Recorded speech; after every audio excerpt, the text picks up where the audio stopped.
Hello friends, welcome back to my channel without any doubt. I am Khushhali here.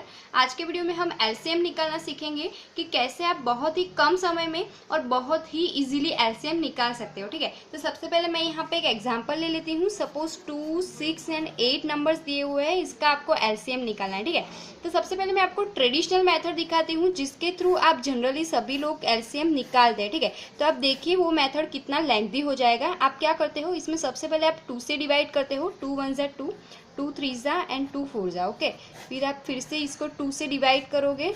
ठीक है, उसके बाद में आप यहाँ से 3 से डिवाइड करोगे। फिर आप क्या करोगे, ये जो सारे नंबर्स मिले हैं वो सारे नंबर्स को आप मल्टीप्लाई करोगे और उसके बाद में जो आंसर निकल के आएगा वो हो जाएगा आपका एलसीएम। ठीक है, तो ये जो है बहुत ही लेंथी मेथड है, इसके अंदर आपका बहुत टाइम चला जाता है, कैलकुलेशन भी बहुत करनी पड़ती है। सो आपको ये मेथड बिल्कुल भी फॉलो नहीं करनी है। अब मैं आपको ऐसी मेथड दिखाऊंगी जिसके थ्रू आप सिर्फ माइंड में ही कैलकुलेट करके 1 to 2 सेकंड्स के अंदर एलसीएम निकाल लोगे। ठीक है, तो इसके लिए आपको क्या करना है, सबसे पहले जो सबसे बड़ा नंबर है उसको आपको सिलेक्ट करना है। यहाँ पे बड़ा नंबर 8 है तो मैं 8 सिलेक्ट करूंगी। अब आपको क्या करना है, 8 का जो टेबल है उसको आपको माइंड में याद कर लेना है। ठीक है, अभी के लिए मैं इसको लिख लेती हूँ। 8 1 जा 8 हो जाएगा, 8 2 जा 16, 8 3 जा 24 एंड 8 4 जा 32। ठीक है, बस इतना 4 या 5 तक ही लिखने की जरूरत है, बहुत आगे तक लिखने की जरूरत नहीं है। ठीक है, अब हमें क्या करना है, ये जो सारे नंबर्स हैं उनको 1 बाय 1 आपको कंपेयर करना है। सबसे पहले हम 8 को कंपेयर कर लेते हैं।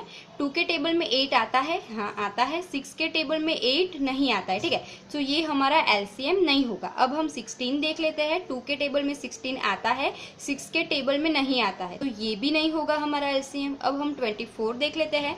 2 के टेबल में आता है, हाँ आता है। 6 के टेबल में भी आता है और 8 के टेबल में भी आता है। ठीक है, सो 24 हो जाएगा हमारा एलसीएम। ओके, सो बहुत ही ईजी है। एक और एग्जाम्पल ले लेती हूँ। सपोज 3, 6 एंड 9 नंबर है, इसका एलसीएम निकालना है। क्या करेंगे, सबसे पहले बड़ा नंबर सिलेक्ट करेंगे, बड़ा नंबर 9 है। ठीक है, अब हम इसका जो टेबल है उसको हम माइंड में याद करेंगे। 9 1 जा होगा 9। 3 के टेबल में 9 आता है, हाँ आता है। 6 के टेबल में नहीं आता है। ठीक है, सो 9 नहीं होगा हमारा एलसीएम। अब हम 9 2 जा 18 ले लेंगे। 3 के टेबल में 18 आता है, 6 के टेबल में भी 18 आता है और 9 के टेबल में भी आता है। ठीक है, सो 18 हो जाएगा हमारा एलसीएम। सो बहुत ईजी है फ्रेंड्स, आप भी इसकी बस थोड़ी सी प्रैक्टिस करके इसको माइंड में ही कैलकुलेट करके निकाल पाओगे और वो भी विद इन 1 to 2 सेकंड्स में। ओके, सो आप इसकी प्रैक्टिस जरूर कर लीजिएगा और अगर आपको मेरा वीडियो अच्छा लगा है तो इसे लाइक, सब्सक्राइब एंड शेयर जरूर कीजिएगा। Okay friends, thanks for watching.